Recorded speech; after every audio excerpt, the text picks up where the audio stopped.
welcome to the Delicious Recap Family Matters podcast. And it's a great day. It is a great day. I'm going to be Penny today. Oh, you are? Okay. Penny from the episode we're recapping, season 1, episode 16, The Party. I was actually surprised to see Penny return. Why do you want to be her? Because she has the cutest jacket on in this episode. It is like the cutest little fringe jacket, and I love it. And I love a good fringe. Like, it just looks good. It's interesting that you say that because I found that she looked like an old Hollywood movie star from like the 30s on like the red carpet. I feel like the show just bumped her age by many decades compared to the jean jacket ensemble that we saw in episode 12. So interesting that you like her outfit there. It's cute. It's giving me what we're having right now. We are in our country era. Beyonce has revealed country to us. It did not exist before Beyonce, and we're all feeling the fringe, okay? So that fringe jacket gave me Jolene, and I loved it. I love every moment of it. Shall I give the details of the episode that we're recapping before we get into it? Yes. Alrighty, so it's season 1, episode 16, The Party. Original air date February 2nd, 1990, written by Ken Kuda, and it's directed by, once again, the very wonderful Rich Correll. Lots of guest stars in this episode. Once again, we have Jaleel White as Steve Urkel, Randy Jocelyn making a return as Rodney Beckett, Ebony Smith, another returning character. She is returning as Penny Pizer. So Rodney was the Straight A's episode, wasn't he? That was the last time we saw him, like episode 5. Yep, episode 5 is when we last saw him. Which is like really random because that seems like a million ages ago. And now here we are in episode 16. So, okay, that was the choice to bring back Rodney. Penny, of course, from episode 12, Laura's First Date. We have Tyron Perry, who we had on as a guest. I think we're going to post her interview shortly after we post this episode. So that'll be great to talk to her. She appears as Shirley. Kendra Booth as Robin, who I assume she is the one with Shirley, right? The other so-called hot girl that comes over to Eddie's house. That's what I'm assuming. I didn't have a picture associated with an IMBD when I looked up the episode, so I'm assuming that's got to be her. Yeah.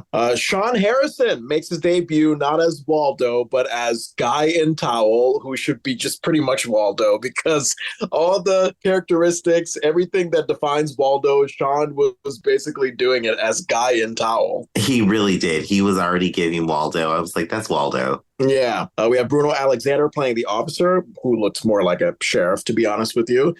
Billy Sly Williams is Ken. Who was Ken again? Again, I watched this episode today. I have no idea who Ken is. Who was Ken? And then I have John Lacey as Barry. So maybe these are... Maybe the football players? Yeah, that's what I'm thinking. Yeah. I mean, I do remember a speaking role. Somebody, there was a guy named Lamar that spoke. Yeah, no, he was the guy. He came over and, you know, when Rodney was in the living room at the Winslow house and Rodney gave him the okay to bring in a bunch of his other friends. And, you know, of course, because it's 1990, nobody looks like they're in high school coming to a high school party.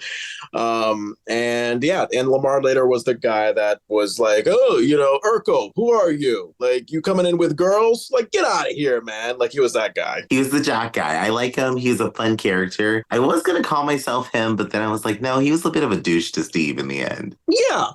I saw some douchey qualities for sure. Our Hulu synopsis, things get out of control when the Winslow children are left alone for the evening. I love the beginning of this episode, but I have to give my overall view of this one. It was a fun little episode. It was like very campy. We got the kids to be the focus and then the adults having their own little crisis. So I like this episode. I had a little fun with it. A couple of laughs that were pretty good. I think we get a little treat in this episode that I didn't appreciate the first go around.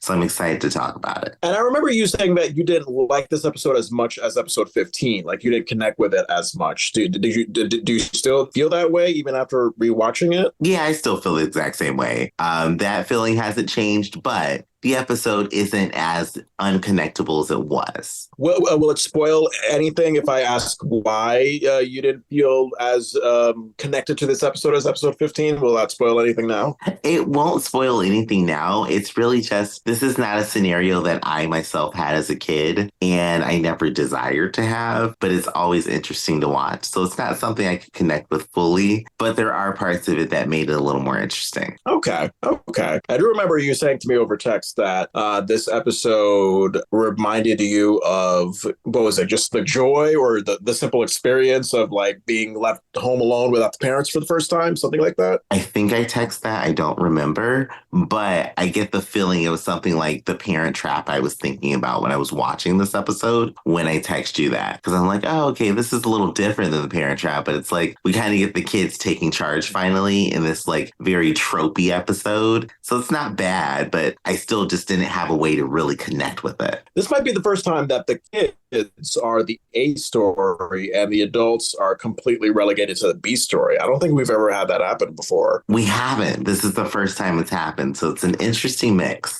Yeah, because if the kids, like, because usually it's like, oh, adults are A story and kids may be part of the A story or like all of the B story. So Eddie, Laura, and Judy, they got some shine in this one. I think my one sentence thought for this episode is that again, like episode 5, Rodney is a terrible friend and should just be like I think this episode really defines how much of a bad influence he is to Eddie, because you can see like Eddie, like even though there is a party going on against his parents' wishes throughout, you do see Eddie like he's conflicted. He has this want for respecting his parents' wishes and he tries to go about it, but then you have Rodney non-consensually just bringing people over, even though Eddie was like, no, like he made it clear, like, no, I can't have friends over. So the fact that the episode ends the way it does with really no blame on Rodney's part, I thought was kind of disappointing. What did you think of Rodney and his role in this episode? I still don't care for Rodney. The first time we met him, he wasn't that enthralling to me. I'm still surprised that role won an award, but I didn't expect better from Rodney either. Seeing exactly what he would do. I don't even know if I could hang around with somebody like that outside of real life. Like, I'd be like, you're too messy for me. Would you ever hang out with a friend like that? I wouldn't want to, because I'm already gullible enough as it is as an adult. So just imagine how gullible I was to peer pressure like Eddie was in this episode back when I was a teenager. I probably would be like one foot in the pond and the other foot out of it when it comes to Rodney. Like, and this kind of defined my middle school and high school experience where it was like, oh yeah, let me, sort of, be aware of the cool kids and the cool things that they're doing and, sort of talk with them and maybe dress the same as them. But am I going to go to the point where I'm like smoking cigarettes and having sex at like 12 like them? That's a little too scary for me. So that's the answer that I got for you, if that makes any sense. It makes sense because I sense that Rodney's the kind of kid, if you hang out with him, at some point someone's dropping acid or doing mushrooms and then the night is just a blur and you're like, well, how did I get here? And why did I buy so many Pokemon cards? Yeah. Rodney is a bunch of surprises and he is the bad kind of spontaneity. Like there's good spontaneity where it's like, oh, if you take a chance, then you could become the next president or the next millionaire. But Rodney is like, oh, if you take a chance, maybe you're a drug addict in a back alley somewhere. And on an episode of Cops. Yeah. Or America's Most Wanted. Take your pick as to which is the worst show. Now, I mean, America's Most Wanted, that's like A-list celebrity status. So some people aim for that one. So you're saying Cops by comparison is like that B-list sort of like sketchy MTV reality kind of thing? It is. Cops is like Dollar Store and America's Most Wanted is like Macy's.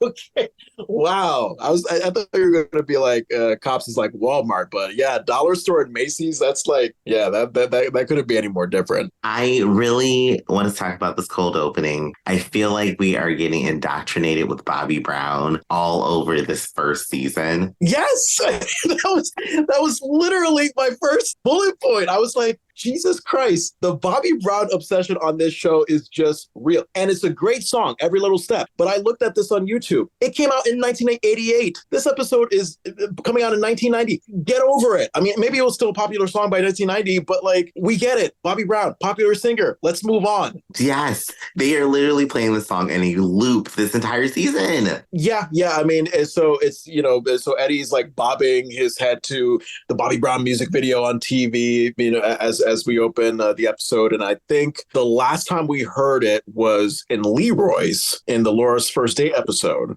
where we get first introduced to Steve. Yes, we heard it there when they were introduced to Steve, and they played less of the track there than they do in this episode, and we get the music video. We do. And I was wondering, like, was there like some kind of like copyright infringement or maybe some kind of deal that the Family Matters producers made with Bobby Brown's record label as to like how long of a video they're allowed to show on the show? It was just a very interesting show business legalities that were going on in my head as I was watching this episode. I had the same thought. I was wondering, is this where the viewership changed and maybe they got to work with Bobby Brown or like his management to say like, hey, we were getting all these viewers. Your song would probably bring in more people. Can we start using more of it? And I was thinking maybe that's something that was happening through the production of it. Possibly. I mean, my memory of Bobby Brown being associated of any kind, I think, wasn't he involved in that New Edition Family Matters episode like many years later when it was like the mid 90s and like all the like Bobby Brown reunited with New Edition after being away from them for quite some time. Like it was Johnny Gill too with all the other original guys. And so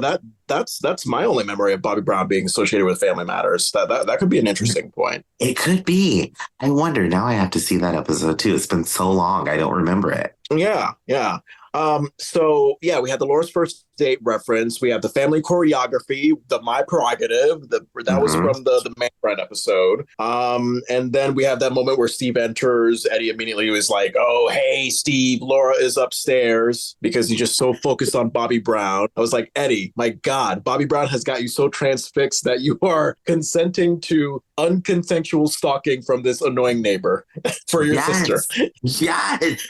Bobby Brown has a chokehold on Eddie. Did you notice Eddie's hair in this episode? He now has a fully defined side part that kind of mimics Bobby Brown's hair in the video. I didn't notice that, but you know what? That'll actually make sense. I mean, Bobby Brown pioneered, I guess, a certain type of high top fade. I did also notice Eddie had that same sort of ugly, dark yellow, light brownish top, like the turtleneck top with the little itty bitty titty pocket on the side. That was good stuff there.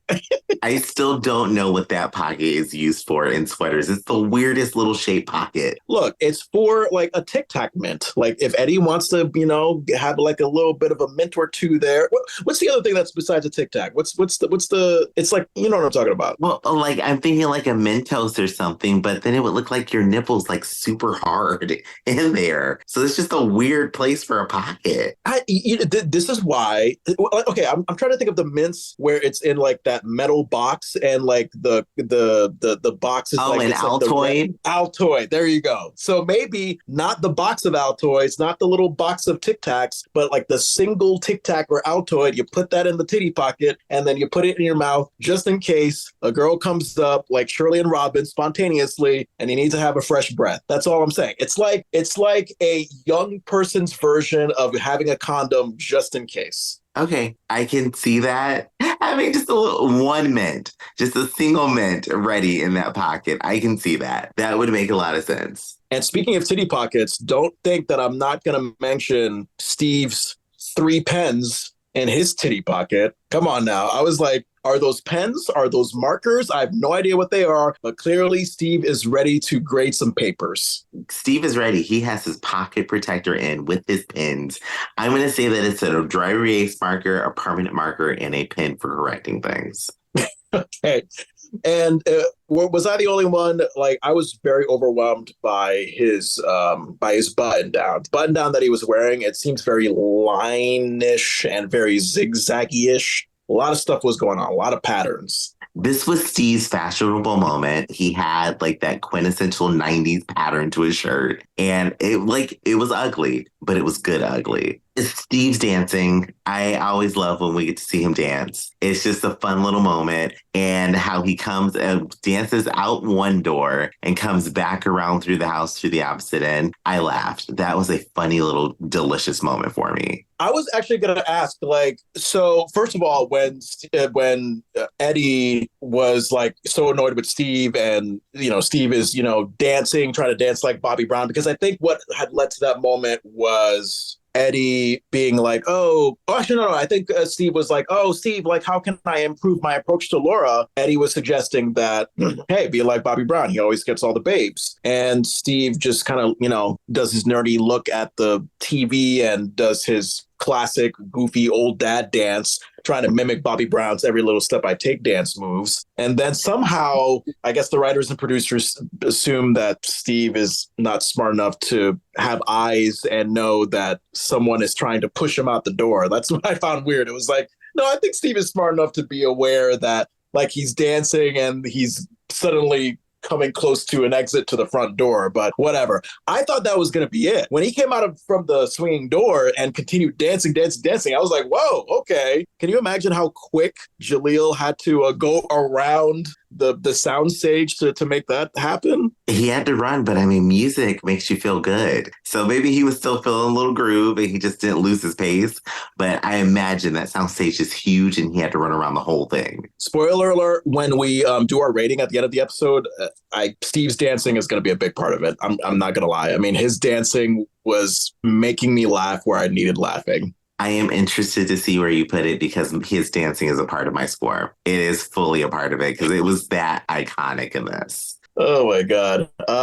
And have you also noticed that this is like, well, I mean, what is this, like the third, fourth, fifth cold open where we have a Steve Eddie dynamic? I feel like the writers and producers, like, now that they know, okay, Steve's a reoccurring character, let's give someone to have him work off of, because Laura's not enough, because the dynamic between Laura and Steve is like Laura doesn't want to have anything to do with Steve. So who's the person that has more patience, more tolerance for him? Carl, will kind of occupy that role later on. But I guess for now, it's like, oh, let's have Steve with someone close to his own age who's a boy, and looks like Eddie fills that role. Yeah, Eddie fills that role, and it kind of works. I like this little dynamic because I didn't remember as much of them being together as I thought I did from rewatching it now. I'm like, wow, they have a lot of scenes together, and they're really funny. Do they have as much scenes together later on in the series? I feel like later on in the series, it's very much Eddie, Waldo, Steve, Carl. Like, I don't think Eddie and Steve get together as much like later on in the series. Not really. I know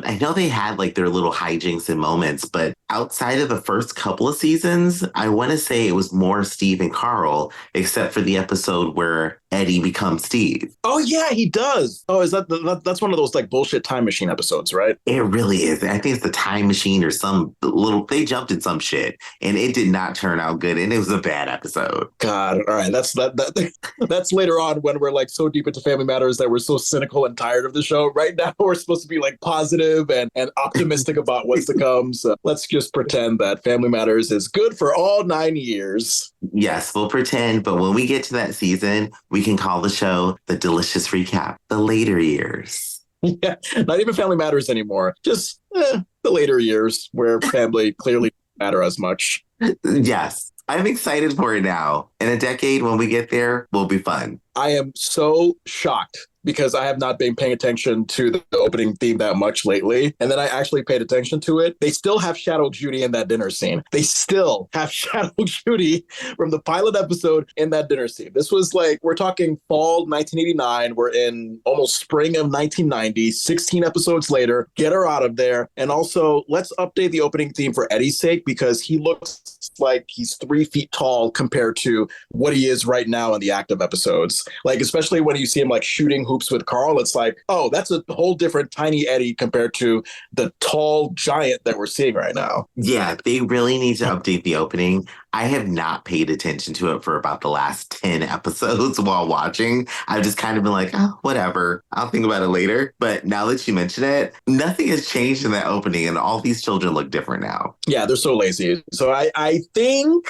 that, especially since we're more than halfway through the season at this point, we're probably not going to see a change till season 2. That's what I'm thinking. And I'm trying to think back to when this was airing on like live television. You only saw the opening once a week, so you don't really think about it. But since we're watching it now and we can watch it back to back, you're like, these kids are not the same kids that we're watching on television now. Maybe you're watching them at a faster pace than I am. I'm watching them more rarely, and I think, kind of keeping up to like doing once a week recaps. So that's how I watch the episodes. I watch it more similarly to how they aired week to week back in the day. And even then, with just the slow week to week binge, I'm like, wow, like get rid of this fucking old ass opening credits and let's just come anew. Let's have Julia White are the regular cast at this point. Let's put Jamie Foxworth in as Judy in the dinner scene. If there has to be a dinner scene, let's start fresh. Yeah, let's revamp it. I just wonder, like, if they did revamp it at that time, would they have actually made it as bad? I hate to say it that way, everybody just staring at the camera, that real slow look that they do, or would they would have tried to make it a little more comedic with Steve in it? I think they would still keep that same energy of like, hey, let's look into the camera all cheesily because we're a 90s sitcom and that's what we do. But I do remember from later opening themes, the way Steve is incorporated into the opening theme is it's pretty funny. I mean, that the one that comes to mind is, remember, like when you have the entire Winslow's trying to like push Steve out the door, and then Steve is pushed out the door, and then from the outside we see like him smiling goofily to the camera, Julia White as Steve Urkel. That credit coming up. So. I do remember that. Okay, we're getting ahead of ourselves by years, but I do remember that. Okay, so first scene, we got the full cast in this scene, which is nice to see. We've got everybody from Baby Richie to Carl. Everybody's in the scene, and we're getting ready to go to Daryl's B-Day, which I was a little upset. We still never see Daryl, even though this is one of Carl's brothers that we've heard of a couple of times now. This is what I'm going to bring up in the rating for the end of the episode. How I think Daryl's 40th birthday party, that could have been a great story. Actually, physically seeing Daryl and what that could have done with the dynamic of the Winslows. See, I like that. Were you thinking that it was something that would have been far more enjoyable than what we got? Yeah, I mean, I guess at the risk of spoiling, yeah, because right now, I mean, the story is essentially like, oh, like we're trying to go to Sheboygan, Wisconsin, and we can't get there because Carl's car broke down. Like that's essentially it. And I think the story that I would have loved is, because we have that background of Mama Winslow clearly has favorites. It seems like she loves all of her sons more than she loves that one son, Carl. I think actually going to Daryl's 40th birthday party in an episode and seeing that tense dynamic and seeing how it affects Carl, pretty much an extension of what Carl felt from the Mr. Bad Ranch episode, I think that would have been interesting to see. That would have been. That really would have been. Okay, I won't ask more to keep spoiling, but I've got my own thing where I'm like, I could have given this episode to Judy. I'll talk about it more in my rating, but I feel like she could have had the lead in this episode. Interesting. Okay. I mean, she did have some good comedic moments, but you know what? I got to find out. Is it spoiling to ask right now how you think she would have benefited as a better star in this episode? Kind of. I just want to wait till we get to the scene, and then I'll explain more. Okay. But I do want her. So okay, go ahead. I like that we have this, like we have different paths for this episode. I kind of feel like we're creating timelines here. I am excited that we do get the entire cast here. We get Mama Winslow back. And it was nice to finally see everybody on set at once, preparing for this moment that we've got. Like you were saying, Carl going to Daryl's birthday party. And we start with Carl trying to tell some roasting jokes about Daryl that I was hoping would have been funnier. But then I had to remember it was a family comedy. Yeah, you know what? Honestly, when I was looking at that moment when, Carl was practicing like what he thinks is funny jokes for his speech for Daryl's 40th birthday party, he's practicing in front of Harry and Mama Winslow. I was actually thinking more on the side of like how Mama Winslow reacted to it, which is like, because remember like that moment when, so like Carl notices Mama, like she's not really laughing, and Carl mistakes it as like her thinking that jokes are not appropriate for Daryl's birthday party. And Carl is reminding Mama like, Daryl did this thing at my birthday party. It's a completely normal normal thing. And then, of course, Mama comes back with that joke. Yeah, but, his jokes were funny. And all I was thinking of in that moment was, poor Carl. Poor Carl. Like, he's going to have mommy issues as he goes on. It's just that constant look of approval for his mother, and his mother is not giving it to him. And it's this weird thing where I'm laughing. I'm enjoying Mama Winslow and how she delivers it, but because in some contexts I may have some of those experiences in my own life, it's also like, oh God, Mama, just tell him you love him. It's one of those heart-wrenching moments where you look at it, you're like, damn, he's gonna have to go to therapy for this. Like, it struck Carl a little deep because you see his face just dropping. Reginald is a great face actor where you just see his emotions just like, damn, I thought it was funny. And then he turns to Harriet and doesn't get any confirmation from her either. Yeah, I mean, Reginald, if he has a lot of theater background, I would get it because, as we mentioned before, his animated facial gestures, just the way he projects himself and the way he projects himself in a very emotional way. It's just, I love it. I mean, he has great comedic and dramatic range, and I'm looking forward to seeing more of that. I mean, I don't know about you. I thought Harriet had some great lines in this beginning moment of the scene where Carl was like, oh, Harriet, you think my jokes are funny, right? And then Harriet gives a classic, mm-hmm. And then Harriet gives a fantastic sarcastic line later, which was like, Carl, before I split a gut, let's go tell the kids goodbye. That is a good little witty moment from her. I did laugh at that. I love her for that. Yeah. And it wasn't. Oh. I also noticed, of course, because this family is just something else, how formal they seem to dress for a birthday party. I mean, I know sometimes people have like really elegant sort of birthday parties, but maybe the birthday parties that I've been accustomed to nowadays is just like, oh, you just come in your shirt and your jeans. Maybe you're going to the arcade. Maybe you're going to someone's house for cake. To see Carl in a suit, and then Harriet with her half blueberry, half blackberry dress, whatever that was. And then Mama Winslow, she's adding in the fruit. I think Mama Winslow has a raspberry colored dress there too. I thought, I guess Daryl is having a sort of a Sweet 16 vibe for a birthday party. It looked really formal. Harriet's outfit, which I actually like, that little like dark blue and black little ensemble. I was like, I would wear this. You look like a Southern church woman, or you're going to like work at a library. That's like, I was like getting from her. Carl, I was like, he's pretty dressed. And Mama Winslow, she was pretty dressed. So maybe it's like one of those, I'm going to assume Daryl's got to be like early 40s-ish. And, it's like a little more of a formal affair, like at a dinner hall or something. You know what? It actually reminds me of my uncle's 60th birthday party that we had recently in Hartford, Connecticut, where I'm from. That was the same vibe. Like, we literally, I think it was my mom and my aunt, they like booked this elegant sort of dining hall, and it wasn't like formal, like prom attire, but people were kind of expected to come in a business casual sense, and that's how me and my wife showed up. So yeah, maybe that could be a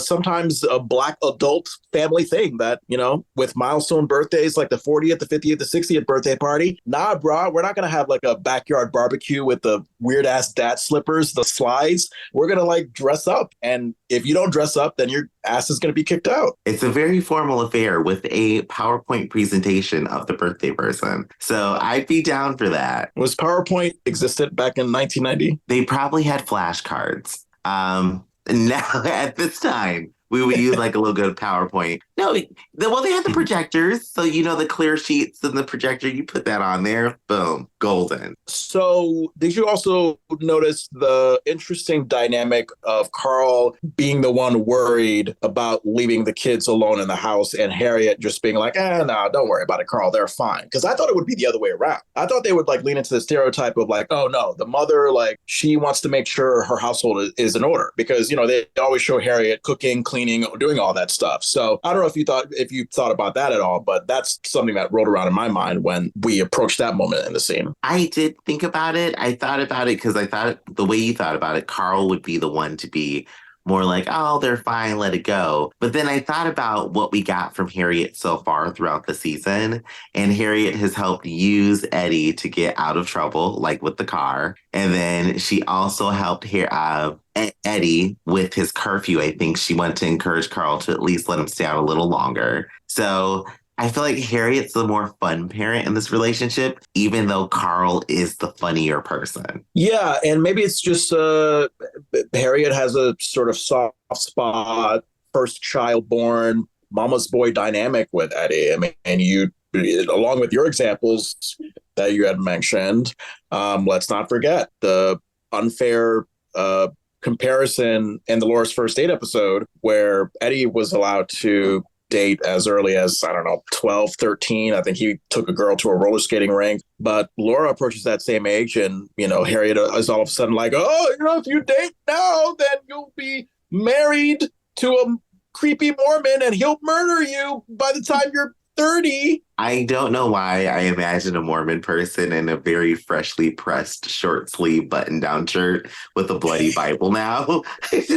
Like, I just want to share with you the love of Jesus. Yeah, and let's keep in mind the key is a short sleeved button down. That takes a certain kind of adorable, nerdy presence. So if you don't have that short sleeve, then the Mormon quality is kind of lost. It really is, not to go off on a tangent, but there is something about men who are Mormon who have those short sleeve button down shorts. I'm like, how do you get it so freshly pressed? And where do you purchase these things from? Because I want one. I want to wear one, but I don't want to convert. Yeah, I remember having to wear like those short sleeved button downs when I was a kid, either for church or for the private Christian school that I went to. And even then I was like, what the hell is this mess? Like, I always advocated for long sleeve. And the worst thing I think was when you had to wear a suit. Like, have you experienced the weirdness of having a short sleeve button down and then you put a suit over it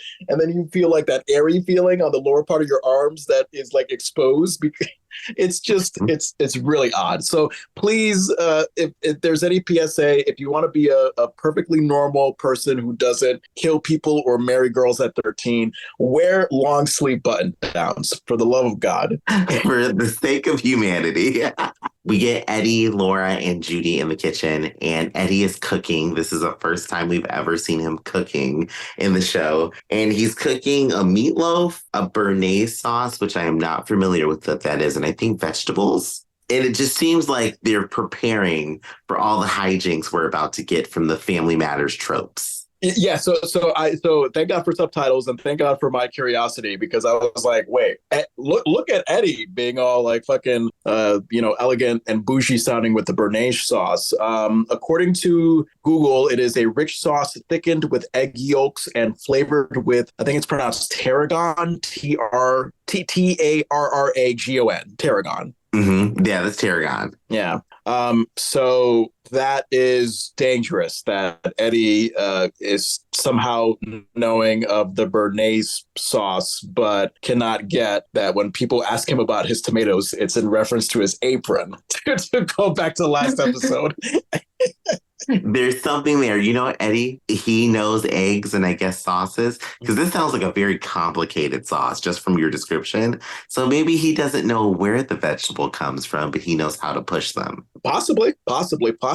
I also noticed that this fucking kitchen, I don't know, the painting drew me again. It was just a very light gray kind of painting. And I noticed Laura in particular, she seemed very bright where she was standing right by the countertop. I wonder if she just had a pale skinned day or if she was literally right under a stage light. She looked very bright for a moment. She looked very bright for a moment. And then when the light was hitting her with that electric pink in her sweater, I was like, whoa, she like shines like a neon marker in this scene. Yeah, it's not a great contrast, in my opinion, with the, I think, ugly, bright gray kitchen coloring that they got going on. It's an interesting color. I hope that we get a change of it very soon because I don't like it. That kitchen looks dirty with that color in there. When it's confirmed that Carl and Harriet put the trust in Eddie as the oldest child in the house to take charge and watch everything and keep everything in check. I admire their trust in Eddie, but at the same time, given what we've seen of Eddie, especially with the burnt cooking, I would think that the job would have been better suited to Laura because, intelligence wise, Laura is kind of up there higher. Now, sure, in terms of selling a grandmotherly quilt without consent, that's big fault for Laura, but I probably would have given the responsibility of watching things to Laura over Eddie. Okay, I'm going to ask you about that later when we get towards the end of the episode, because I just have a question about that. But sure, bookmark thing. Okay, now with the making dinner, did you have any expectations that this was going to go well? Even let's say you didn't know the Hulu synopsis, just from what we see, what's happening in this scene, did it seem like there was going to be a benefit to this episode for you? In terms of the making dinner part, or in terms like that we see Eddie actually making dinner? It looks very calm and polite. Did you think that this was going to remain this way for this episode? Nah. Otherwise, it would have been a boring episode. I kind of knew that based on all the dumb shit that we've seen Eddie done or say so far, that step one, the cooking he's going to do is going to be awful. It's going to be very, let's say, peanut butter and vodka. Let's make that as a dish. That would be the kind of energy that I would expect from Eddie. And I knew that when Carl and Harriet told him, like, hey, no friends allowed. Remember, usually when you have that point in a sitcom where the parent stresses that, the child is going to go in the opposite direction. We're going to basically see a domino effect where it's like, one friend could be invited over. That's fine. But then maybe they want to invite another friend. Knowing what I do about sitcoms at this point, I saw the shenanigans coming. But, if you had asked me, like, as a 6-year-old watching Family Matters, of course, I'm not going to know what's going to happen. What about you? I knew right away, but I was in hopeful spirits. I was like, oh, this will be something a little different. We won't get a party. Maybe we'll get another cooking scheme because Eddie makes something so delicious and the kids decide to sell it. We didn't get that. It's understandable. Darn it. Last thing in the scene that I have here, we got Rachel coming down with baby Richie. She's all scared that baby Richie isn't going to have a good time at the babysitter overnight for this party. And she's got this massive luggage that has all of baby history for baby Richie. Now, were you wondering, like, wow, Rachel really does not have much trust in these 3 kids, because you got 3 kids, Eddie, Laura, and Judy, who probably could have watched baby Richie for, I was kind of confused. Like, were the adults going to be gone for the night, the weekend? It didn't seem like they were going to be gone that long. They said they were only going to be gone for one night. So I'm assuming they were going to get to Sheboygan, stay at a hotel, and come back in the morning. I actually am with Rachel. I would not leave my child with these children. Knowing that we're not going to be there for a full 24 hours, I'm like, let me find another adult to take my kid over to, because it's still 3 kids at the end of the day. I would say it's possible for one night, not for like an entire week, a weekend. That can be risky business. But again, if Laura took the lead with some assistance from Judy, because we've seen that Judy has some smarts. I think she could hold her own with baby Richie. So Laura be the lead, Judy be the assistant baby carer, and Eddie just kind of, I don't know, pops in, whatever, and just is like, oh, hey, I can give him a cookie. And then he goes back to doing whatever the hell he's doing. Possible for one night. I think the house wouldn't have burnt down. I don't think Richie would have died if he had one night under the care of these children. I think Rachel understandably was freaking out. But man, she could have saved herself so much time. Like, look at all that luggage stuff that she packed up for just a baby. Like, come on now.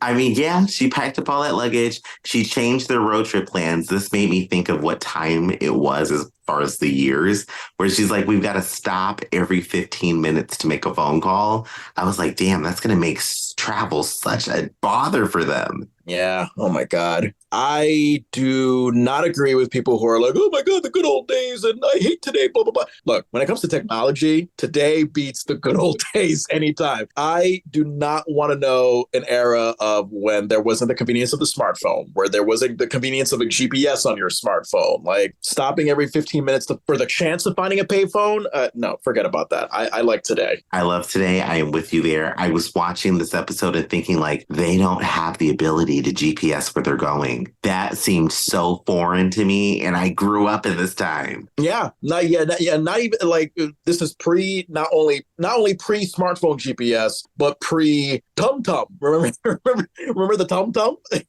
I do. I remember those little things. Yeah. Oh, God, they're awful. My friend Courtney, who we went to 90s Con with, she, I think, still has a TomTom. We went to New York in her car using her TomTom GPS. And I was like, is this 2005? Like, what is this? This is awful. Like, the voice sounds bad and the instructions were slow and they just weren't quite accurate. And like, it was awful. Take away the TomTom. Y'all were like in a stagecoach traveling the Oregon Trail. That is what it sounds like. Oh, my God. And my last thought for this scene was wondering, why didn't Carl, Harriet, Rachel, and Mama Winslow just wait until they got to their destination to dress up? Because, I mean, in my opinion, I don't want to be formally dressed for 2.5 hours in a car, because that is actually how long it takes to get from Chicago to Sheboygan, Wisconsin. So that was my last thought. I don't know if you noticed that as well. I mean, do you mind being formally dressed for a 2.5 hour road trip? I wouldn't have been able to do it. And in a road trip, when I drove down to 90s Con, I was in sweatpants, flip-flops, and a t-shirt because I wanted to be as comfortable as possible on the road. And I'm thinking, this is just my theory, has nothing to really do with the episode itself. They were supposed to leave on time and somebody held them up. Either Mama Winslow, Carl, or Harriet gets dressed very slow. And they were like, well, instead of checking at the hotel, now we're going to get there right as the party starts. So we just have to go straight to the party. All right. That makes sense. I could see that. Oh my God. I thought you were dressed pretty casually enough for 90s Con. I didn't know that the shirt, the Family Matters shirt and the jeans that you wore was like too dressy for a 5-hour road trip. That's very interesting because I will like go with casual shorts or sweatpants any day, but I was like, whatever. I mean, my shirt and my jeans, they're good enough. I can take 4+ hours. So that's very interesting that you said that about your road trip experience. Oh yeah, I look like a bum that's gonna bump into you on the subway at any moment of your life when I am not going somewhere. I was dressed down on the way there and back. God, those hitchhikers that look like homeless versions of Albert Einstein, just, that kind of bum. Yes, I look like I should be hitchhiking on the side of the road, super dusty, from your favorite horror movie. Yeah. Oh boy, I feel bad. I want to give rights to those people, but I'm like, I don't know you and I don't want to get killed, so I'm sorry. I don't want to give them rights. I saw Texas Chainsaw Massacre. I know how this ends. I'm never picking you up. Okay, scene 2, we're in the kitchen with the kids, and we've got Eddie about to check out his ultimate meatloaf with this béarnaise sauce. He gets it out of this, it's burnt. It's very bad. It is a mound of rock is what it looked like to me. Have you ever cooked anything like that? No, thank God. I mean, the closest I can think of is when I like put McDonald's chicken nuggets in the microwave for like a minute instead of 30 seconds. And then they just turned into like just these pieces of rock that you would throw at a dog if you wanted to punish him.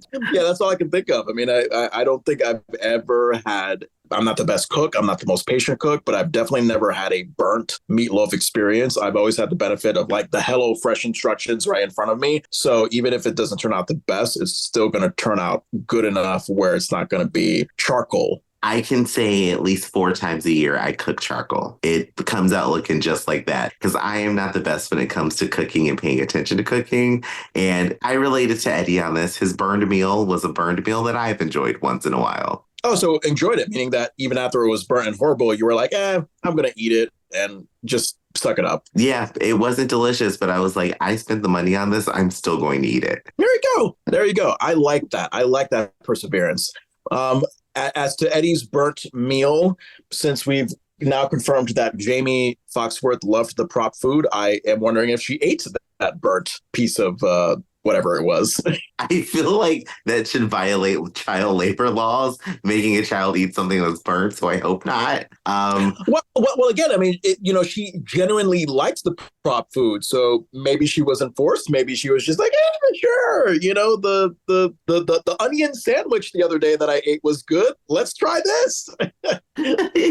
If it works, if she ate it, I hope it was delicious. I hope it was delicious. Or maybe it was like one of those things. It was made a cake and it wasn't actually a meatloaf. No, it's very possible. Very possible. I mean, Jamie had a smile on her face eating all that food. So, there had to be something. And then we have Rodney coming to the rescue, arriving at the back porch door with the pizza. Rodney with the pizzas. And I feel like we missed something here. How did Rodney know to come over with these pizzas? So I was very confused on how he just jumps into the scene, but nobody told him that the Winslows were gone. Yeah, I was confused by the fact that there was a backup plan executed immediately after the Winslow kids ate the burnt cooking. Like, I mean, my guess was that Eddie and Rodney, maybe they talked on the phone earlier, and Eddie may have mentioned like, oh yeah, I'm going to be cooking for the family tonight. And Rodney, and I think he kind of mentions this via a later line where he says like, oh, hey, I heard Eddie's cooking, so I thought pizza would be a good idea. So I guess it was just Rodney's idea to, have that backup plan ready to go. Yeah, he was just prepared. But the only thing I didn't understand, I'm like, later we find out, actually, or after they eat the pizza, that Rodney isn't supposed to be there. And Eddie actually tells Rodney, hey, you're not supposed to be here. So I'm just trying to figure out what kind of intrusive friend is Rodney to still show up, not knowing that he's not supposed to be at their house. He's terrible. He's a terrible influence. He is a bad, bad friend. You say stop and Rodney goes go. As much as I love the sight of pizza after cooking a very disgusting burnt meal, Rodney is poison. I mean, he's the poison that they talk about in the Belle Biv DeVoe song. He's that girl with a big butt and a smile that will kill your parents and then just give you good sex at the end of the day. I don't know. Because think about it. It's like, oh, Rodney, you're going to get me in so much fucking trouble, but damn, that fucking pizza. Oh, God. Like, I cooked some nasty ass burnt meatloaf and some fresh pizza. It sounds good right about now. He's the poison girl in the Belle Biv DeVoe video. He is. He's the poison. He's Jigsaw from Saw. He's offering you something good and you have to cut off your arm here. And I guess they chose to cut off their arms at this point. Rodney's the devil. Rodney is the fucking devil, because usually the thing is you have the burnt piece of cooking. Oh my God, this is terrible. All right, let's call for a pizza. But no, Rodney, like the creep he is, he's like, oh, I already came in with the pizza. Scene 3 is when we see Carl and the fellow adults driving to Sheboygan. They're driving to Sheboygan. There's something familiar about that set. And I was trying to search to find this outdoor set that they're in. Well, outdoor driving. I feel like I've seen it used in multiple shows. Did you get that feeling, or do you think you know where that's from, or do you know if it's from something else? I have not recognized it from anywhere else, to be honest with you. All I thought was like, oh, this is clearly on a soundstage, because there was something very small and secluded and empty looking about the dirt road that I thought, man, this wasn't on location. This was clearly a soundstage situation. Yeah, it looked like a soundstage. I thought it was interesting to look at. I was just like, I feel like I've seen this soundstage before in a bunch of different shows like Seinfeld and Friends. And I just was wondering. But we get them there. They're a little bit lost. Carl is looking at directions on a napkin. That's why I was talking about GPS. I just hit me. He's looking at directions on a napkin that are drawn as a map by somebody he knew he didn't have a clear idea of where they were. Have you ever been on a road trip where you've had to use a paper map or directions given to you by someone else? Thank God, no. Thank God, no. I mean, maybe the oldest thing that I've done is like printed out MapQuest directions, but no, I think, almost from the moment that I started driving, I was brought up in the GPS era. So no, thank God. When I see what people used to do with the old school flippity floppity stretched out maps, and then you have to navigate with all the lines and stuff like that, it's like, no. I have no patience to go to my local AAA office and have a travel consultant spend an hour with me, going through the directional routes that I need to go through with this map. They did that shit when I moved from Connecticut to Iowa for a radio gig, but I was like, I'll just put it on my GPS on my phone. I'm good. Thank you. This is amazing. They had a whole meeting for you to like map out where you had to go. I mean, it wasn't like a formally scheduled meeting. It was like I picked up a map at AAA for whatever reason to get like the fastest route from Connecticut to Iowa. And I guess as a courtesy, these travel agents are like, oh yeah, let me show you like, how you get from point A to point B and blah, blah, blah, blah, blah, blah, blah. And I think out of politeness, I was just patient and listening, even though I knew that I'm just going to type in some stuff on the GPS on my phone and then I'll be good to go. Okay. I feel like they gave you the quadratic formula of travel and you just had something better. Yeah. Can I get back to your point about how Carl figured out the directions on the napkin?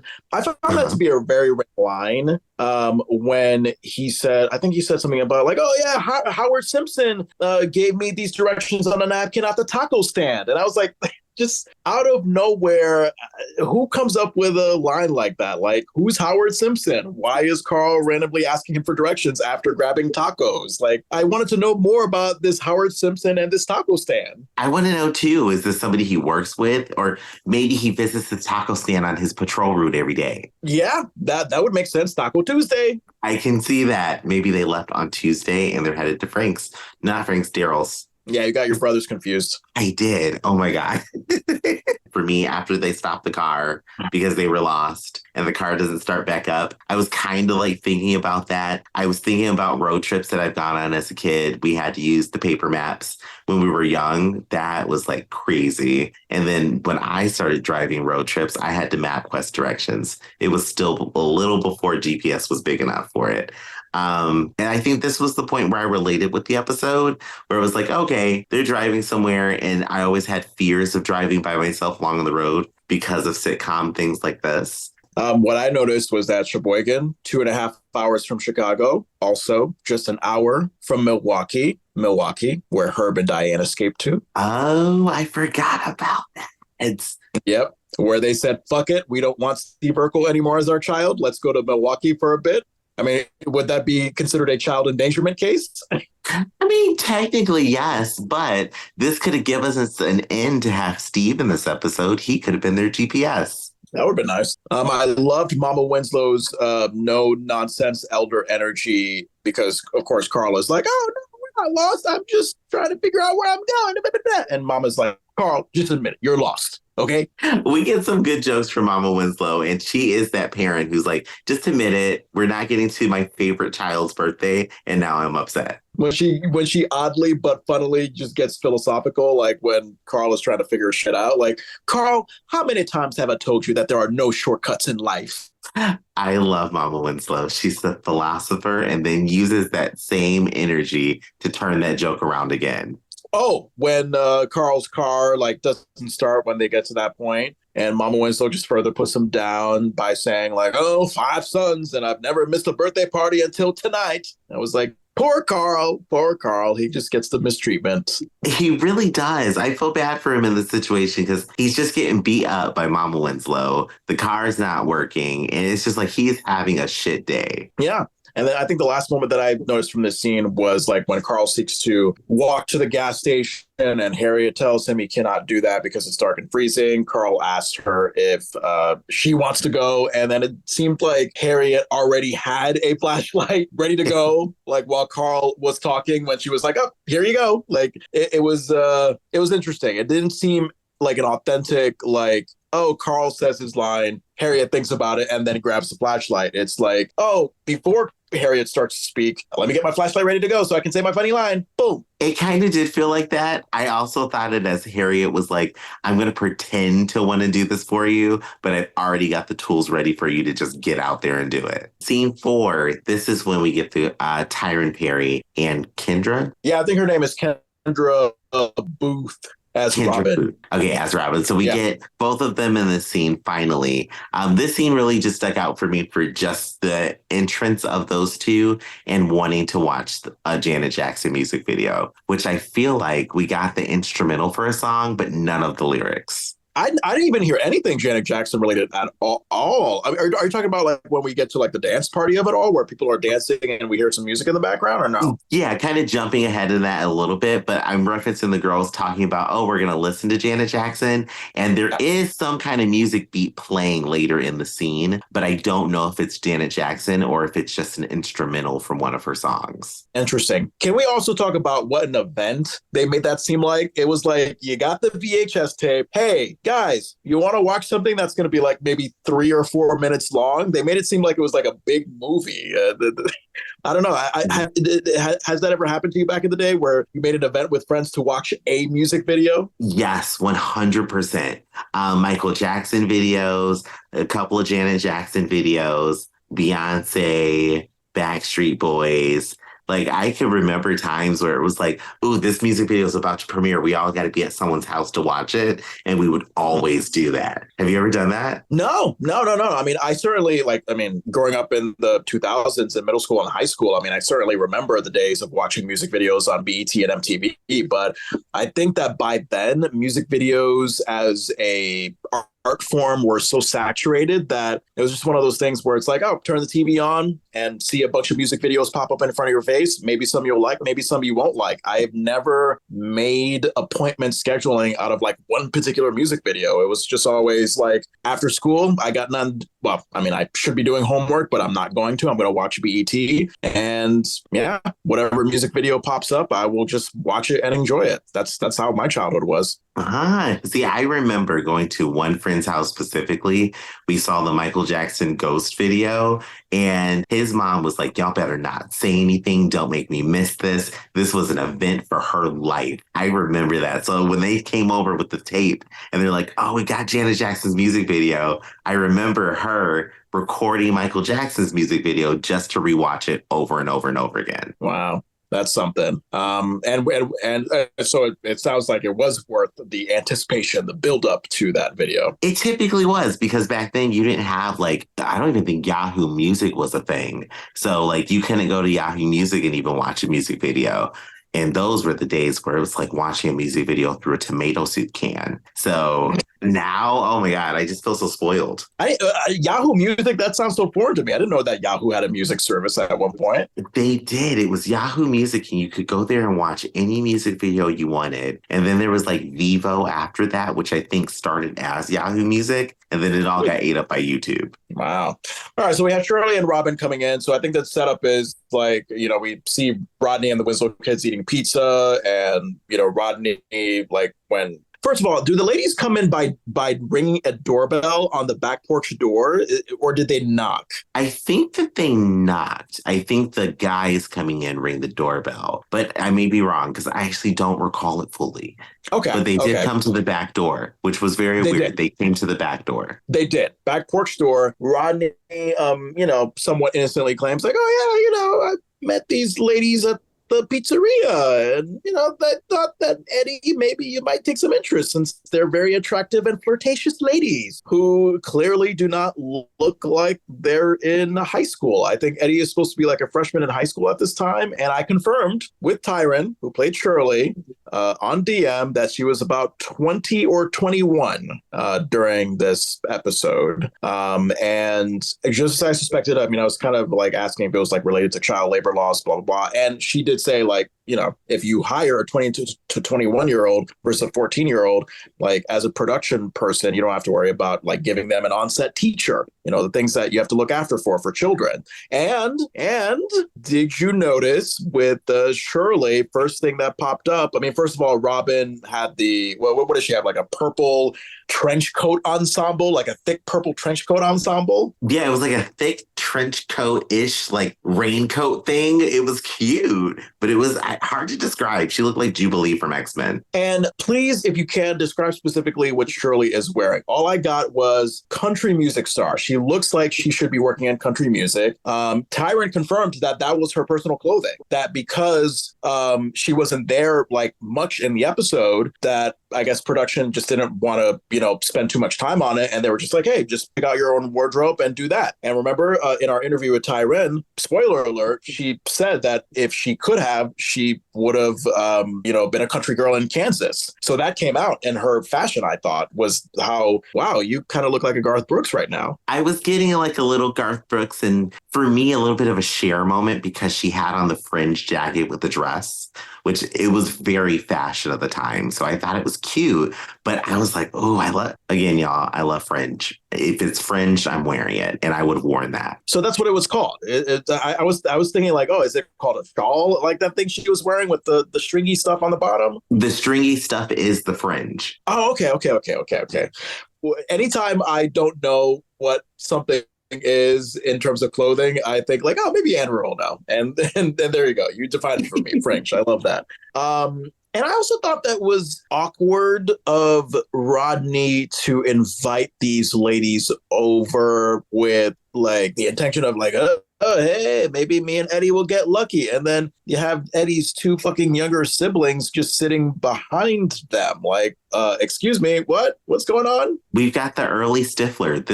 Oh my God, this was Stifler when he was still in high school. That is exactly what Rodney is. He brought over these girls, but I was more offended that he gave them their address because they didn't get there together. So these girls had to come on their own. So now they know where Eddie lives as opposed to him just bringing them. It's not the way it should have gone. Eddie so girl crazy that he just forgets his parents' rule. Laura is like, well, you know what? If you're going to invite friends, I'm going to invite some friends too. And our Judy, like when Eddie is like, oh, Judy, you're not going to tell anybody, right? And Judy's like, not if the price is right. And then she just holds her hand out, waiting for some money. She's smart. I would have done the same thing. And this is the moment where I feel like Judy should have been the center of this episode. Like, I would have loved this to be a reoccurring thing on how she blackmails Laura and Eddie, and then they get away with the party, and she has more evidence of it. Okay. So not necessarily like a strong B story or A story thing, just a nice reoccurring joke. A way to like reliably and regularly include her in the show is just have her as like the conniving little sister who can always dig up dirt on you whenever necessary. I would love for her to be that little sister who's like, I am outsmarting all of you. Even though Laura is kind of a genius and Eddie's a dope, she's like, I'm smarter than the both of you put together. I would have loved that. And I kind of see her in this episode as like a C story because she does have a couple of lines that all correlate with each other. And then eventually we have the front doorbell from the living room ringing, and Rodney, that's when he opens the door to reveal a very tall man, not a boy, but a man named Lamar. If you had to guess, how old do you think Lamar was? I would have given him like 25 to 30. Like when this man came to the door, I'm like, this is not a high school child. They could have cast this a little bit better. Yeah. It just gave me like creepy college or post-college dude who just can't grow up and is still partying with high schoolers. Which it's weird. Weird on top of weird plus weird. It's weird. Is it weird? I don't know if you told me enough. I just... when he walks in and he's got a group of people with him who all look like they're college age, I'm like, how does, what's his name, the one kid know all these adults and invites them to some random kid's house? It's not okay. Yeah. It reminds me of Hey Arnold. Remember Hey Arnold? Like, because Arnold and his like fellow classmates, I think they were all third, fourth grade. And then you saw the fifth graders, and the fifth graders suddenly look like they're coming out of college. They don't look like fifth graders. Like, I'm sure that there are a lot of fifth graders that are not even like 5 feet tall. So that's what it reminded me of, is just this concept of like, oh yeah, like, you know, the big seniors in high school, like to make it obvious that they're older than these freshmen, we got to really, really, really bring out the old. Let's make them 28-year-old high schoolers.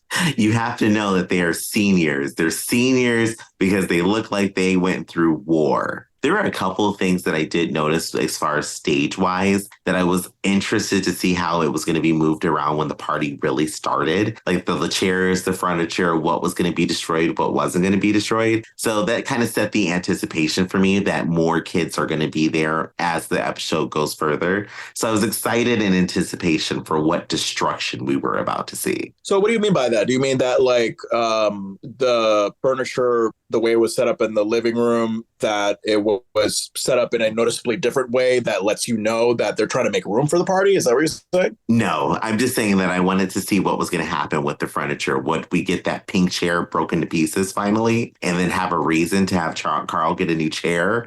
Like, what's going to happen to the couch and the table? Because there's a lot in that scene that if you have kids partying, you know it's only going to turn into bad stuff. All right, let me add to the list.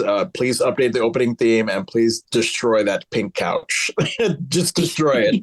Have it be destroyed at this party and have Carl be like, oh my God, my pink couch. And Harriet being like, Carl, we're good without that. My gravy boat is more important. Thank you. I could hear Harriet saying, Carl, that chair was ugly anyway. The party's building up at this moment that we're presently talking about. And this is when Laura's friend Penny comes in with the outfit that you liked. But again, I just thought that they aged her like 20 years with this outfit. I was kind of stunned by it. But, you know, hey, you liked it. It was your favorite of the episode. She was definitely giving young adult at a party for like the 90s. Because there's so many images of women in these outfits with skirts and jackets that it just gave me my country star moment. And I've seen that look so many times in 90s references that I was just in love. That's why I'm Penny, because she came in with a great line of like, Laura, how could you have a party and not invite me? But she still showed up anyways. Penny was that bitch. Well, that girl. She was like, I am here. Scene 5, we were back at the car. Yeah, we're back at the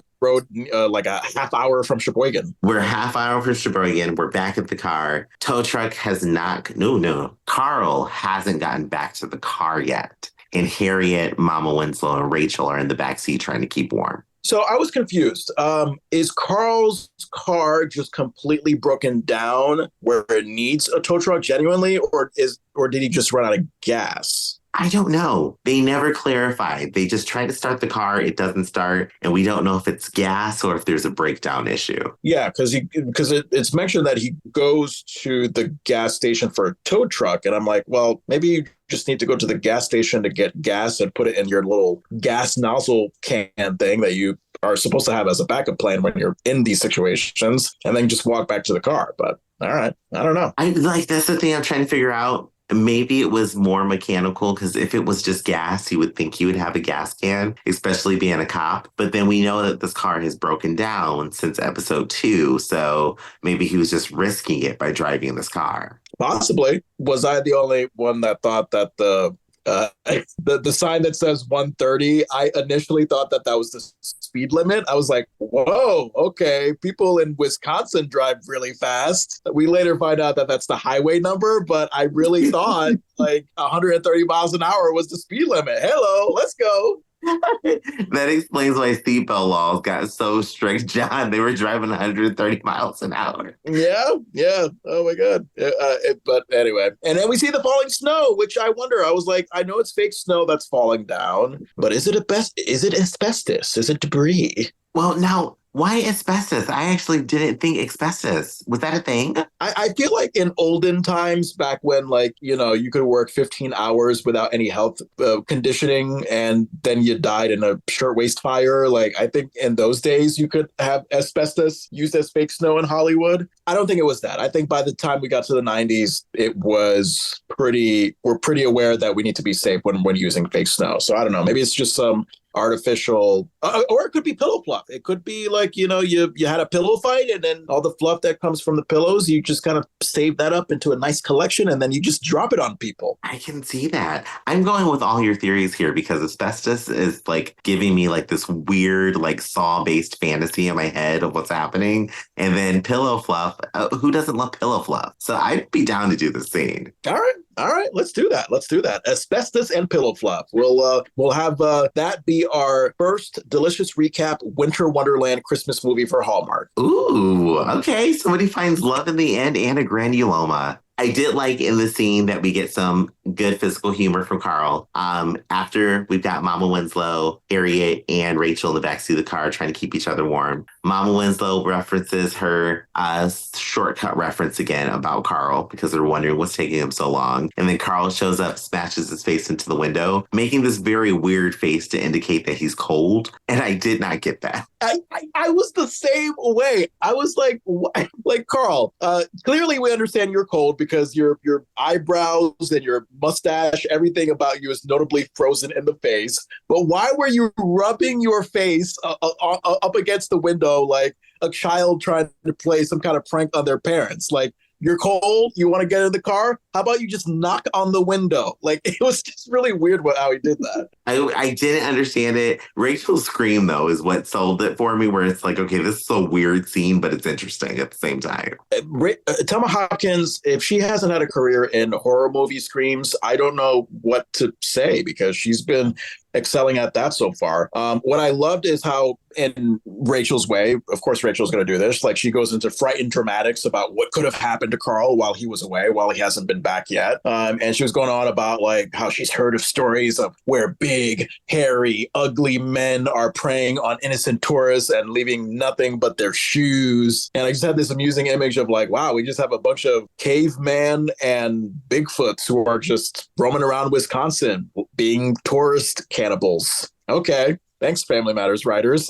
It is funny that you mentioned that Rachel could be a scream queen, because her theory is the basis of the movie The Hills Have Eyes. And really? I haven't seen that movie. It's really good. I haven't seen either of those movies. I have to put that on my list. They're pretty good. I mean, some of them aren't that good as far as being corny, but you might like them. But I feel like Rachel gave us like this weird insight to the world of horror themes for a second. And then that scream that she made in the scene on top of it, it just gave me Scream Queen. So I'm like, give her some horror moments here. There you go. There you go. And did you notice Rachel and Mama Winslow? Like, they're doing that tag team thing again, where they're just making a situation worse. It's like, I think they're doing a tag team gaslighting thing where, Mama Winslow's like, oh, Carl, I wanted to see Daryl turn 40. Is that too much to ask for? And then Rachel's like, well, I wanted to see little Richie turn 1. And I literally wanted to say to these ladies, either help Carl out or shut up. Like, you're not helping.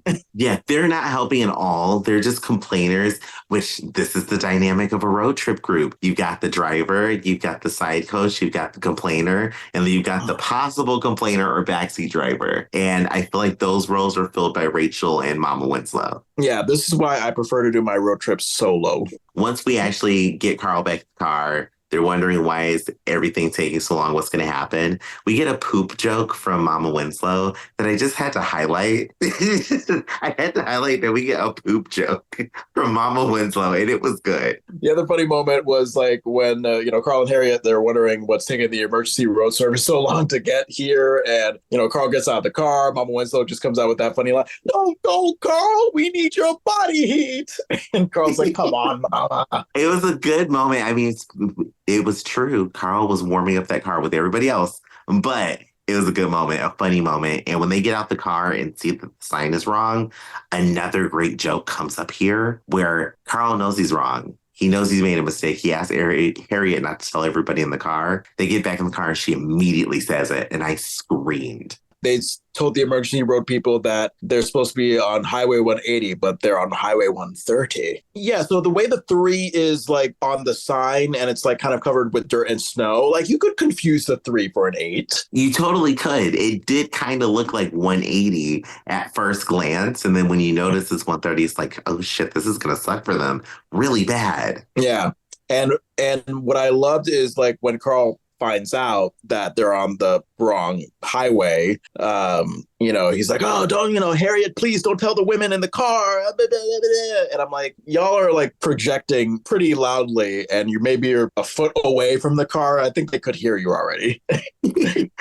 Carl was hoping the hypothermia like dimmed their hearing, but they probably heard. And Rachel can read lips, so we know that she already knew what was happening. And yes, to go back to the poop joke, she made me laugh. Estelle, my God, she fucking made me laugh when Rachel was like, "Oh boy, are we in trouble?" And then Mama says something to the effect of, "Oh, you think that's bad? I just drank a quart of prune juice." And this is maybe like the 4th or 5th constipation reference for Mama Winslow. This seems to be a running thing. It's a running thing, and I just want to know why, Mom Winslow, did you drink prune juice before getting on a 2-hour drive to Sheboygan? Like, I am very confused about all the choices people have made in this episode. She was very confident that despite that you're in the Midwest and it's wintry, that it was going to be a smooth, traffic-free, fast 2.5-hour drive. And maybe, I don't know, because for some people it could take a while for prune juice to like really build in your system and get the poop produced. So she probably thought like, 2.5 hours. That's like a perfect amount of time for the prune juice to like build up. And it turned out they were on the road for longer than expected. So yeah, Mama Winslow just was honest. She was like, oh, y'all's going to have some grandma poo on your passenger seat. When you said smooth and fast, I thought you were talking about the actual bowel movement she was going to have. No. Although we would like a smooth, fast bowel movement, no, the drive is the one that's supposed to be smooth and fast. And the bowel movement, well, we'll see how that goes.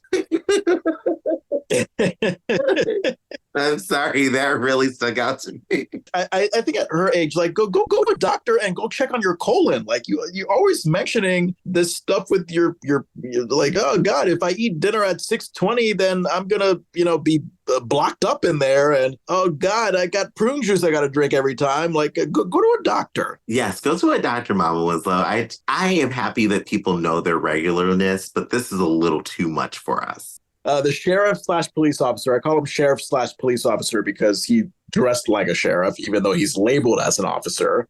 He comes up to Carl's window, asks where they're going. Carl says Sheboygan. The officer is like, really? No one takes this road to Sheboygan. And then the scene just ends. I feel like there should have been more of a clearer resolution to this whole road trip dilemma. Did you feel that way? I did feel this way. I felt this was very unfinished. This was crust and no pizza for this little ending. Like there wasn't much that occurred that tied everything up to say like, oh, well, what happens next? Do they get called a tow truck? Does the officer give them a ride home? That would have been a great twist. We get the officer getting to the house and he sees this wild party and wants to come in. I agree. You know what you call crust with no pizza? I don't know. Breadsticks. I mean, you could argue that some crust with no pizza is breadsticks. That is actually scientifically proven correct, John. And that is an awesome dad joke. Yeah, I mean, it's because like, think about it. You take just the crust, you dip it in marinara sauce like you would do with a breadstick. I mean, you get a pretty similar taste. It's very true. And pizza crust is delicious. So I would take it as breadsticks, especially Pizza Hut's pizza crust.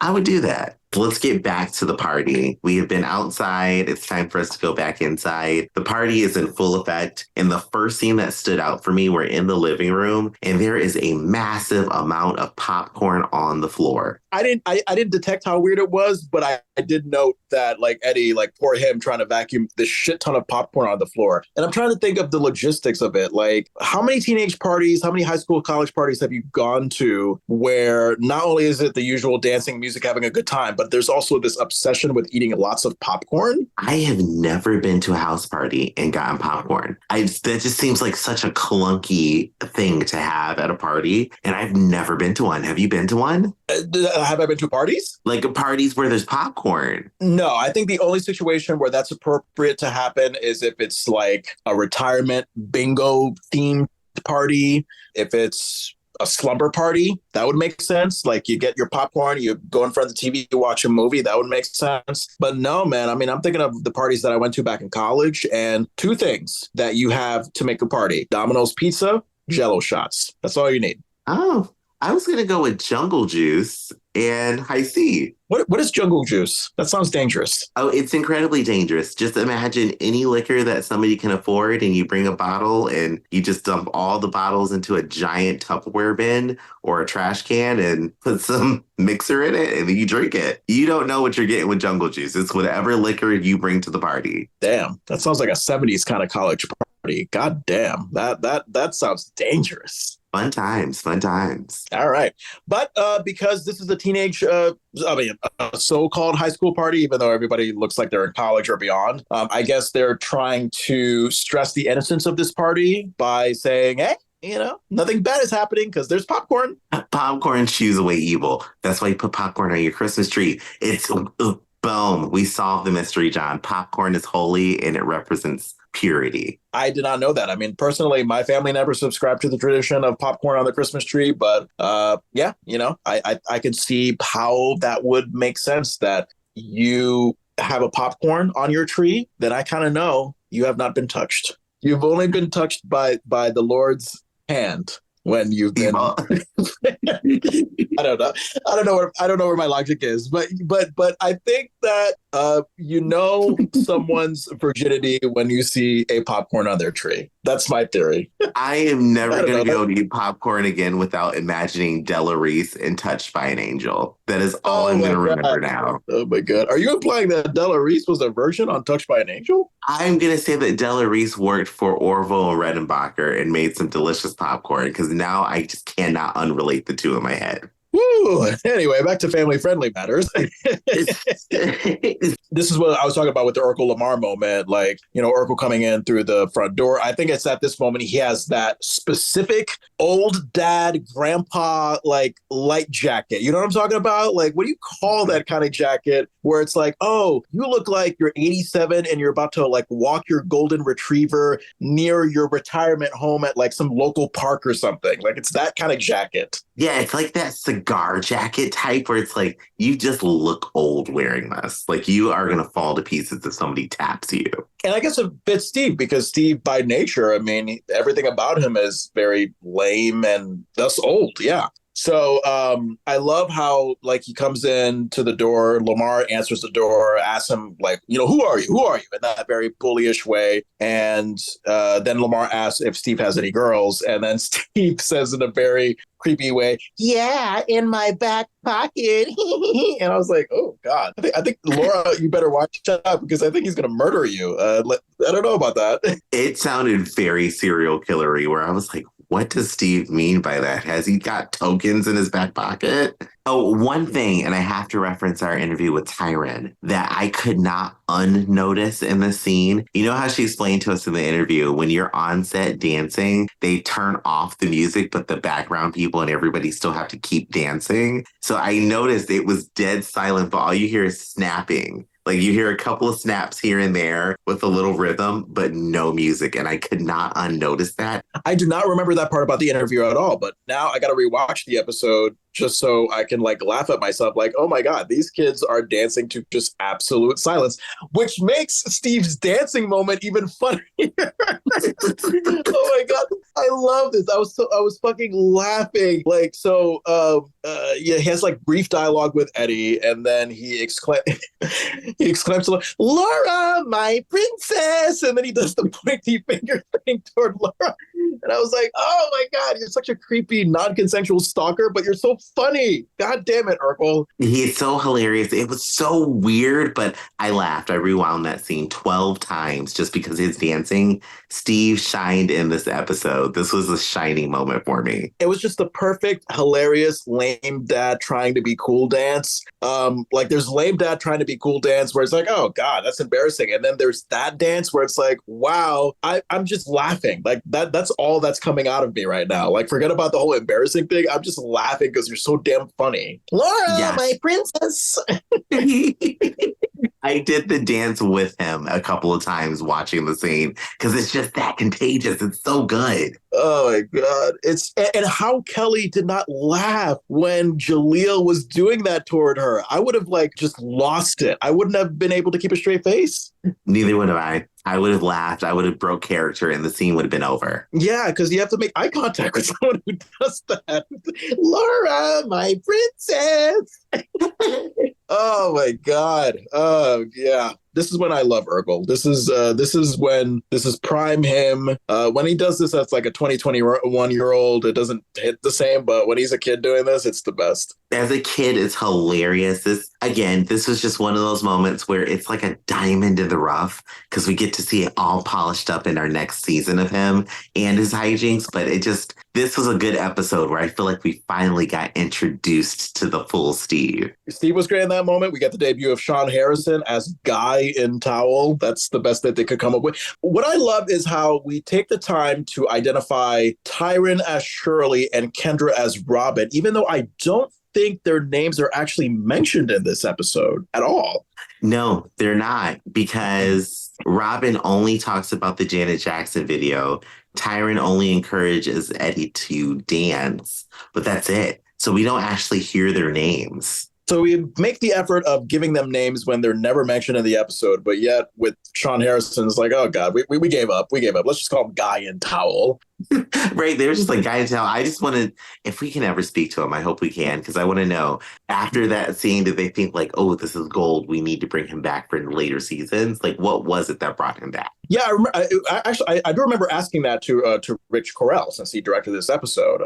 So I think we might have to listen back to that interview, because I think he gave an answer that was sort of on the. I mean, I would assume that, yeah. I mean, he just, that brief moment that he had as Guy in Towel was just funny enough where, you know, someone said, hey, bring you back and do the same thing, but this time we'll give you an actual name. We'll give you Waldo. Oh, Waldo Faldo. Did you notice, like, you know, okay, well, we're seeing Sean in a towel and a shower cap complaining to Eddie that there's something wrong with his water pressure. I felt like that was a callback to, Carl turning the water off, right? Because I think that was the thing in what episode? That was episode 2, when Harriet was trying to find a job. I think so. Yeah, Carl was trying to like save money any way he can. Yeah. I can see that. I feel like we do get a reference of Waldo doing that. Because I remember Waldo in a shower scene before. I mean, for the later seasons. But I feel like we get this joke again from him, and it just hits every time. Gotta say, I love my Judy. I did find this moment strange, like the moment when she's taking a picture of Eddie with Robin and Guy in Towel, we'll just call him Waldo, with her pink mini radio set looking camera. And Eddie asks what she's doing, and she says, it's called blackmail. And she did like the most randomly over the top circular sassy finger snap and then just runs away. And I'm like, oh, okay, that was a choice. What did you think of that? I mean, I know you're very pro Judy, so maybe you liked that, or were you confused at that as well? I thought it was quintessential little sister, like little sister energy coming in to say, I got you, and I'm going to give you this sass that's over the top because I know I own you now. And she does. She does indeed. Yes, Judy is the mastermind. Judy is in charge of the Winslow household, and we're starting to see it. Yeah. When Rodney was exclaiming at the top of his lungs on top of furniture, like, oh, there's a fight in the kitchen. There's a fight in the kitchen. I almost wanted to see the stage lights on the ceiling. Like, I almost thought we were going to get that, like, because he was so high up that, like, we're just barely going to see those soundstage lights. Because we know, like, you're on a soundstage, like, there's no actual ceiling. It's going to be lights up above. But I don't know if you noticed that or thought that. I thought that, and I was like, wow, this must be a massive soundstage because of how far back they had the camera, and to see the height of where Rodney was, I was just thinking this is much bigger than it really looks to us watching it. And the moment when, like, we're seeing the football players just go at it in the kitchen about whatever football lingo-ness they were talking about. Do you remember what exactly they were saying? I know it was something about football. Something about football, and like, I guess somebody didn't catch a pass, or somebody didn't score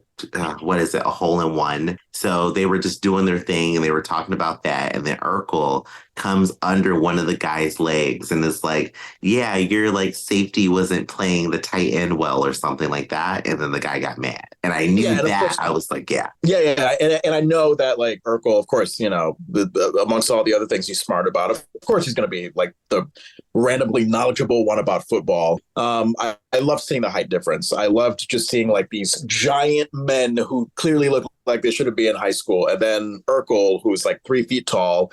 And believe it or not, I mean, maybe people back then thought like, oh God, like he definitely does look like a high schooler, but he was fucking 13 at the time, going on 14. Same birthday as me. So I think he was like 13 when this episode came out. Jaleel White. Yeah. So a lot of high schoolers nowadays, they look that tiny. They do. I mean, I'm that tiny, and I'm a full adult, so I can relate. There is one part of this where we get Laura talking with Eddie before the fight in the kitchen about how this could be so much worse if there was a fight. But Laura says, oh, I'm going to take your side, Eddie. We're getting a setup to another joke that kind of Laura and Harriet have shared throughout this episode. So that's Harriet coming back into the car, immediately ratting out Carl. Laura's going to do the same thing to Eddie in the next scene. I did not think about that parallel. That is an interesting parallel. Wow, that is brilliant. I did not think about that. These damn kids ruining the Winslow house. Already, I'm thinking of like the old adult. They're like throwing what are they throwing through the glass window? The gravy boat. I mean, I know you're young, but it's someone's parents. Imagine if it was your house and someone was throwing your parents' gravy boat out the window and yelling "touchdown." These are meathead brained kids. They are terrible children, young adults who broke into this house for a party. But I would imagine, now this is just me, but if I go to a house party and people are like, you can break anything in here, I'm going to break something that I would not be able to break at home. And then I like how Laura shows a brief moment of love when clearly her and Eddie are just overwhelmed by the mess that's going on in the house during this party. You know, Laura claims that she'll be by Eddie's side throughout all this. It's okay. But then, you know, the adults quickly come back home from their 5-minute road trip, it seems like. And Laura just goes back to mean middle school like, it's all his fault. It's all his fault. Exactly. She goes right back to that trope. That's why her and Harriet share that beautiful moment. I feel like it was like, hey, let's reference mom and daughter doing the exact same thing that they would do in these scenarios. I loved Harriet doing it better, though. Like Harriet, because I don't know. I think there was a part of me that felt like Carl. I don't know. Did Carl deserve that? I'm going to say that Carl didn't deserve it as an insult, but I would have done the same thing. I would have not been like, oh, because of you. I kind of would have been like, help isn't coming because we didn't get the right location. I wouldn't sugarcoat it to everybody in the car. All right, let me switch it around. Carl does not deserve to be made fun of for this, but I do think that it would have been silly to try to hide it from Mama Winslow and Rachel because hours go by, nobody's showing up. I mean, eventually they're going to catch on to the fact that like, something's not right. Did someone give the right directions to the emergency road service? So that's what I will say. I would agree with you. Like, I would be like, hey, so we gave the wrong directions. Or if you didn't want to say anything, just be like, oh, I'm just going to go back to the phone again and call them one more time. That would have been a good idea. But I am caught on the fact that these people came back so quickly from Daryl's party because it was supposed to happen the same night as the party at the house, right? It was. So I'm thinking they didn't go to the party. I'm thinking they turned around after they got the car fixed, or maybe they got towed back to the house. Okay. I mean, I would have just said like, hey, we're all dressed up, so let's just have the car towed to a location near Daryl's place and we'll just figure it out. But yeah, I just found it strange. Like they made all that effort. They dressed up and ready to go. And then, just thought that, the car needs to get towed. So that means we can't go to Daryl's party. No, I felt like there would have been a workaround. Yeah, there probably could have been a good workaround to at least go and have fun. Or maybe it was just one of those things where like, we're so exhausted from this. I don't even want to be around people. Let's just all go home. And then when we hear someone in the kitchen, one of the teenagers at the party, he's in the kitchen and he's like, pass it, I'm open. And then we hear the worst glass crashing sound effect. I think this is a pattern with this show where they have a stock glass crashing sound effect to mimic a glass window being broken. And it just sounds not authentically real to what's happening in the moment. It just sounds like something you'd find in a computer. It does. It sounds like something you find in a computer. The only thing that really I thought was funny about it, it's the exact same window that the brioche bun that Rachel cooked broke in that episode. It's the exact same window. It's the last scene once everybody's there and they're talking and Eddie is about to get in trouble. Yeah, even though he completely shouldn't because, a bad friend influenced him. Bad friend influenced him. He should have said no. He really should have. But all the blame does definitely not fall on Eddie. Laura is also responsible for not doing anything to stop this. Yeah, I mean, even though Laura wasn't given prime responsibility, she is smart enough, mature enough where she could have played a role in helping things calm down, especially since she had a friend come over. I mean, it wasn't, it wasn't something that Laura planned for Penny to come over, but Laura could have played a role. And this goes back to my argument of like why she should have taken charge instead of Eddie. I love the moment where Rachel says like there's green jello in the bathtub. This is after the fact where all the kids are kicked out of the house. And she was wondering, like, oh, what went on? Like, why is there jello in the bathtub? And then Judy comes in and she's like, oh, don't worry. I've got pictures. And that made my mind roll because I was like, what happened? I mean, were there jello shots when there shouldn't have been? Did the guy in towel / Waldo take a jello bath? Like, what happened? I want to know. I want to know what the jello was for, who was in the jello, and who ingested this jello. But let's agree that jello is good. Jello is delicious. Not out of a bathtub. I feel like it would be human flavor, but it's okay. Yeah, no. I mean, you give me like 10 drinks. Of course, I'm going to eat jello out of a bathtub, but I would prefer in a bowl. Thank you very much. John, I feel like this has happened in real life, that you know the exact number of drinks that'll get you in jello in a bathtub. No. No.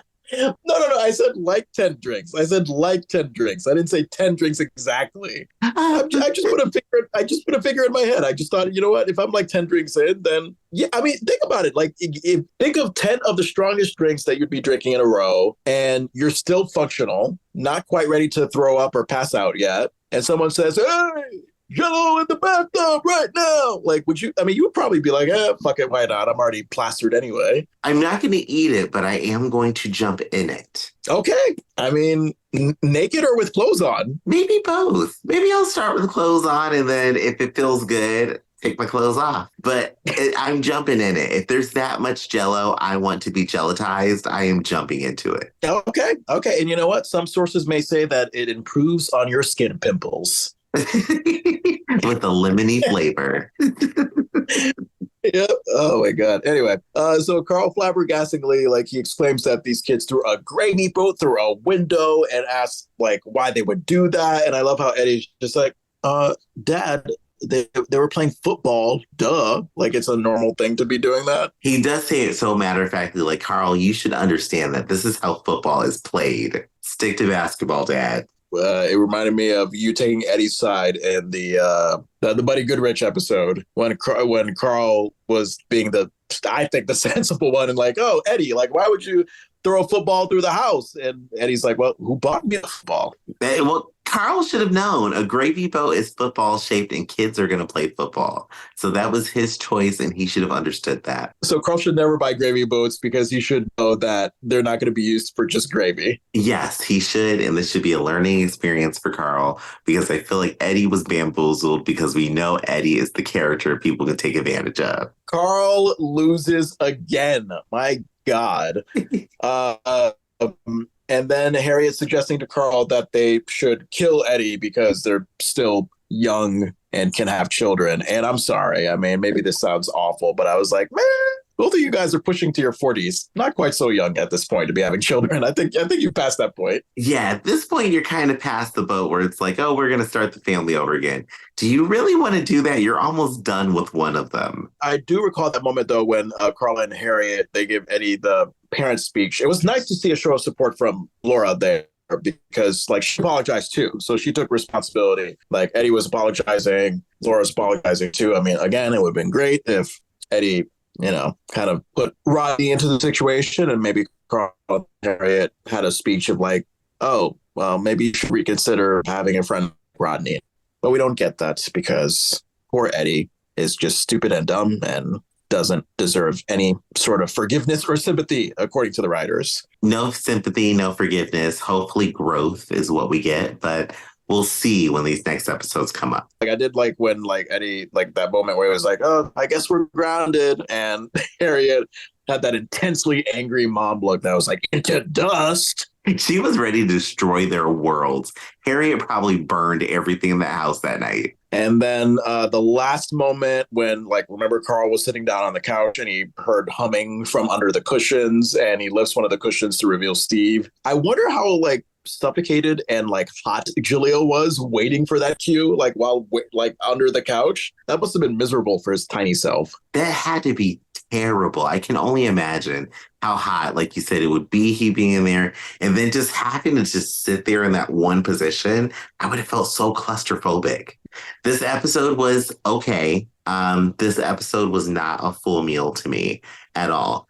I feel like I got an appetizer, which was the road trip. And it's relatable because I had a really old car and I went on a road trip to DC and thought my car was going to break down the whole time. So that was kind of relatable. And then we got a dessert of Ruby. We got a dessert of Steve dancing at the party and then getting to see Penny and that fringe jacket. That was my dessert. The junk food was everything else in the episode. It had no nutritional value to me. I was like, okay, this is just, it's here, it's there. We know that it's there. It's an Oreo. And I was underwhelmed. I'll say it that way. Yeah, my appetizer, Urkel's Bobby Brown dance in the cold open, and I said the same or similar thing in the last episode in terms of Urkel being a factor in the appetizer. It's a brilliant move to just have him in the cold open because it really sets us up for laughs. It's a good rambunctious start. Like, hey, here's this goofy, quirky, all over the place, crazy nerd that's going to give you a good time. It sets the tone. So even though, yes, you could argue that, the way he sets the tone is not going to serve the series great moving forward, at least in the beginning, it's working.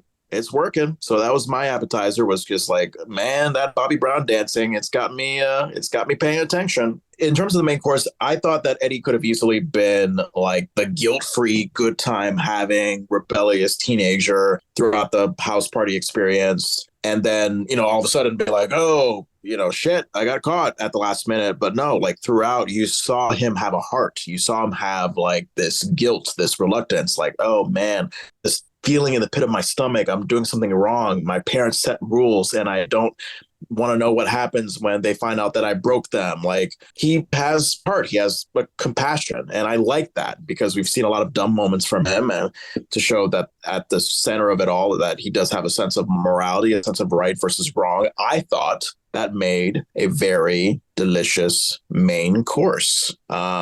Especially like being at that age. I mean, I get where he's coming from. I mean, yeah, you could make the strong argument, Eddie, give Rodney up. But I also sympathize with Eddie because, he's in high school. Like, you're at that age where you're giving in to peer pressure pretty easily. You want to fit in. So someone like Rodney is like, hey, yeah, I got girls and I got popular people that want to come over to your house and have a party. Like, yeah, it's, against what your parents want, but it's cool, right? Like, you want to be a cool kid, right? And Eddie, he kind of gives into that. So I thought that we had a pretty multi-layered Olive Garden sort of main course. And I say Olive Garden because, boy, when they give you that chicken parm, that lasagna, and that spaghetti and meatballs all in one plate, they call that the tour of Italy, the best thing. So I thought we got a tour of Italy main course with all the layers of Eddie that we're seeing here. I mean, he reflects the average high school teenager. It's like you have a little bit of morality, you have a bit of right and wrong, but you also want to fit in. You also want to be a part of something. So I saw that. My dessert, I think you and I are in agreement that Steve, he just fits the dessert. I mean, again, Laura, my princess. I mean, if you want icing on the cake, if you want a what do you call that? A cream tartare in your Jello shot. If you want Jello in your bathtub, go to Steve. Go to Steve. That's the guy where after 10 drinks, I'm going to be like, you know what? Because of you, I'm going to eat Jello off of a dirty bathtub. You are that funny. I know that's like very disgusting to think about, but that's what I think. I just imagine this gritty looking lime Jello. I am so grossed out. As you should. And speaking of grossed out, that brings me to my junk food. The junk food, like the last episode, is the B story.